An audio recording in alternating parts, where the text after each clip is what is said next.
ప్రతిపక్షాలకు కనీసం నిరసన చేసే హక్కు కూడా లేదా?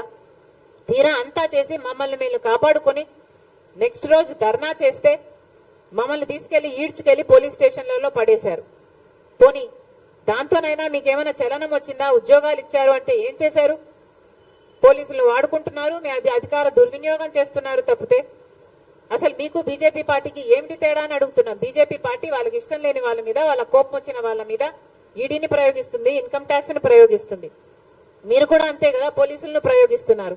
మరి మీరు బీజేపీ వారసులు అని మీరు అనిపించుకుంటున్నారు కదా, మీరు బీజేపీ వారసులు కాకపోతే మరి ఏమిటి?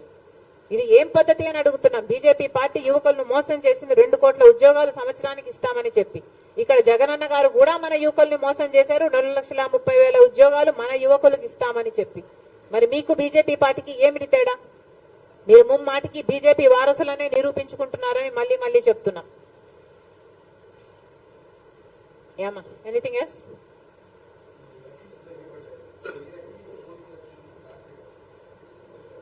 దగ్గరికి వస్తున్నాయని మీరే చెప్తున్నారు కదా, క్లారిటీ కూడా వస్తుంది. All in due time.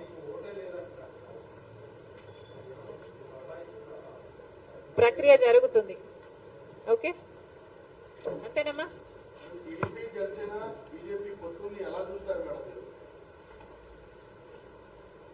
రాష్ట్ర ప్రజలు ఎలా చూస్తున్నారు, మీరు ఎలా చూస్తున్నారు? ఇది ఏం పద్ధతి అని ఎవరికి అనిపించటం లేదా?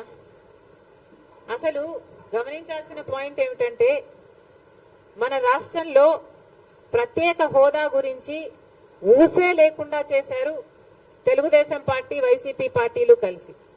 ప్రత్యేక హోదా మనకు ఊపిరి. ప్రత్యేక హోదా లేకపోతే మనం బాగుపడలేం, మనకు భవిష్యత్తు లేదు. 10 సంవత్సరాలుగా అది నిరూపణ అయ్యింది.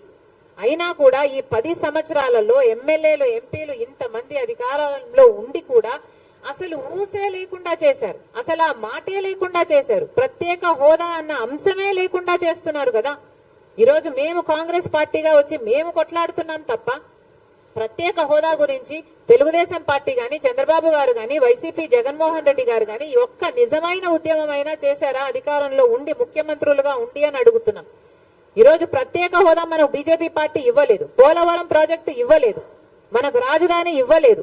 ఒక్క హామీ కూడా నెరవేరకపోతే మరి చంద్రబాబు గారు బీజేపీ పార్టీతో ఎందుకు పొత్తు పెట్టుకుంటున్నారో సమాధానం చెప్పాలి. ఏం చేసింది బీజేపీ పార్టీ అని పొత్తు పెట్టుకుంటున్నారు? బీజేపీ పార్టీ ఇంత మోసం చేస్తే, ఇంత వెన్నుపోటు పొడిస్తే చంద్రబాబు గారు అంతగా తిట్టి, అంతగా దూషించి మళ్ళీ ఈ రోజు రాష్ట్రం కోసమని నేను పొత్తు పెట్టుకుంటున్నానని చెప్తున్నాడంటే ఇంకా ఏమనాలి మనిషిని? ఈ పెద్ద మనిషి ఊసరి వాళ్ళ కంటే ఎక్కువ రంగులు మారుస్తున్నారు కదా.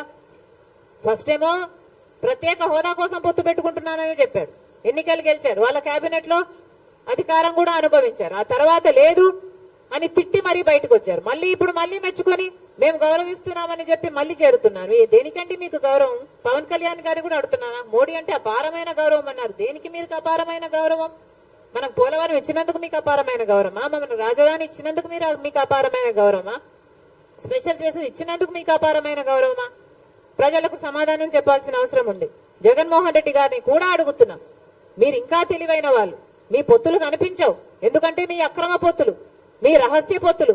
చంద్రబాబు గారైనా బహిరంగంగా ప్రజలకు చెప్పి పొత్తులు పెట్టుకుంటున్నారు, జగనన్న గారైతే రహస్యంగానే పొత్తులు పెట్టుకుంటున్నారు. ఇన్ని సంవత్సరాలుగా బీజేపీ పార్టీని ఒక్క ప్రశ్న అడిగింది లేదు. ఇన్ని సంవత్సరాలుగా ఎన్ని బిల్లులుంటే ప్రతి బిల్లులకు మద్దతు ఇచ్చారు జగన్మోహన్ రెడ్డి గారు. ఇన్ని సంవత్సరాలుగా ఎక్కడ వాళ్ళకి ఏ అధికారం కావాలైనా బీజేపీ పార్టీ నాయకులకి మనది పెట్టిందే, ఇక్కడే అడ్డా అన్నట్టుగా